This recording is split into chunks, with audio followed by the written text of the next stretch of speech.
slow up, or I'll take shit. I got no love for the fakeness. If you wanna play tough, I hate this. I wanna share it. I don't ever slow up. The last episode, I explained what anarcho-capitalism gets right. Its moral clarity, its suspicion of state power, and its defense of individual liberty.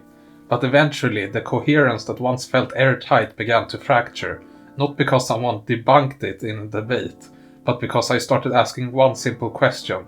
If coercion is wrong, why does economic power get a free pass? That question changes everything.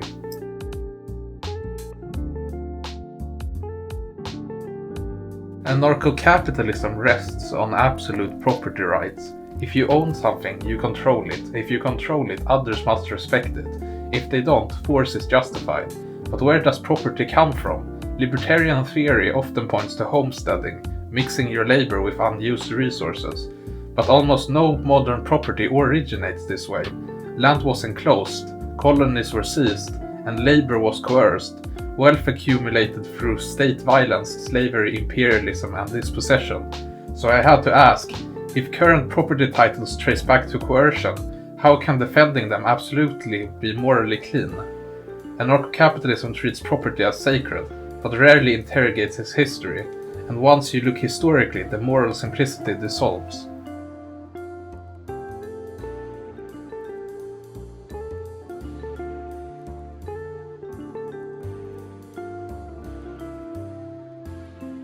The second crack appeared when I examined the word voluntary. Anarcho-capitalism insists market exchanges are voluntary, no one is forced, both parties consent. But consent under what conditions? If someone must sell their labor to survive, if healthcare is unaffordable without employment, and if housing is privately owned and inaccessible without income, is that exchange truly voluntary? Or is it constrained by structural necessity? There is no gun to your head, but there is hunger, there is rent, and there is debt. Coercion doesn't only exist in obvious forms, it can be systemic, and anarcho-capitalism tends to recognize only one kind, state violence. That narrow definition began to feel insufficient.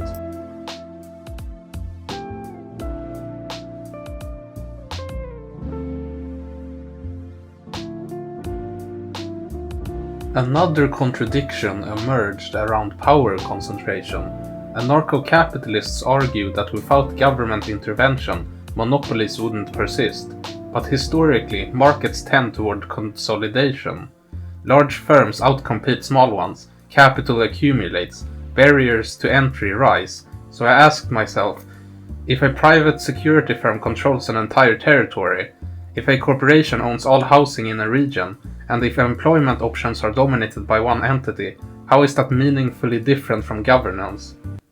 You can call it a contractual relationship, but if your alternatives are starvation or submission, the language of consent starts to feel thin.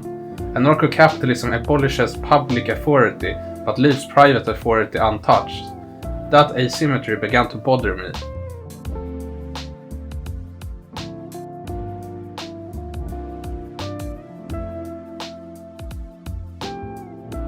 Originally, I believed the state and capitalism were opposites. The freer the market, the smaller the state.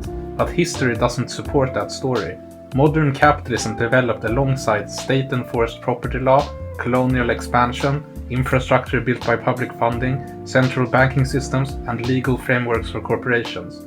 The state didn't distort capitalism, it built and maintains it. Even today, contracts require courts, property requires enforcement, markets require regulation to function. The idea that capitalism can exist in a vacuum, free of institutional scaffolding, began to feel unrealistic. The state isn't an external parasite, it's structurally embedded.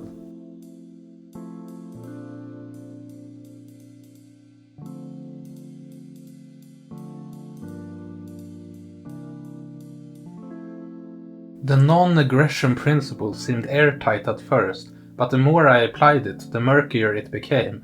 Is pollution aggression? Is denying access to essential resources aggression? Is enclosing previously shared land aggression? Is enforcing inherited property claims aggression?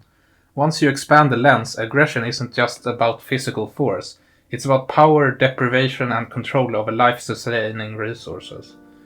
And anarcho-capitalism often resolves these questions by defaulting to property rights, even when those rights originated from prior aggression. The moral clarity started looking circular. Property is legitimate because it's owned because it's legitimate. That loop became harder to defend.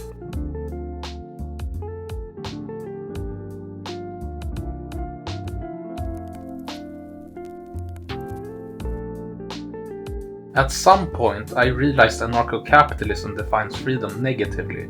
Freedom equals the absence of state interference.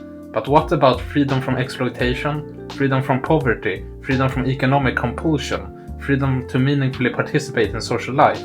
If freedom only means no one is directly coercing you, then a person working 3 jobs to survive is technically free. But intuitively that feels wrong. The ideology protected formal liberty but ignored material conditions, and material conditions shape what choices are actually available.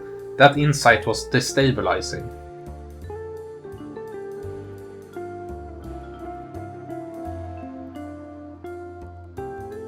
There wasn't a dramatic conversion.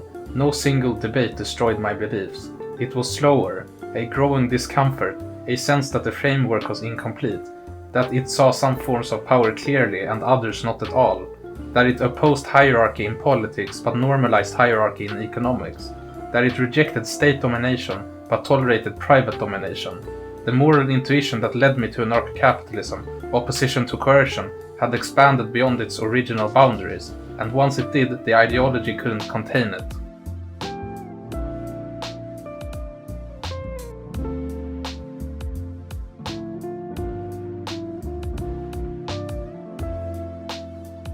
Anarcho-capitalism taught me to question power, but eventually I began questioning it.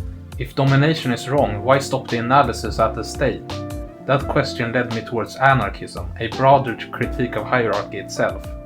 In the next episode, why I became an anarchist, that's where the focus shifts, from abolishing government to abolishing unjustified authority in all forms, and that's where things become more radical.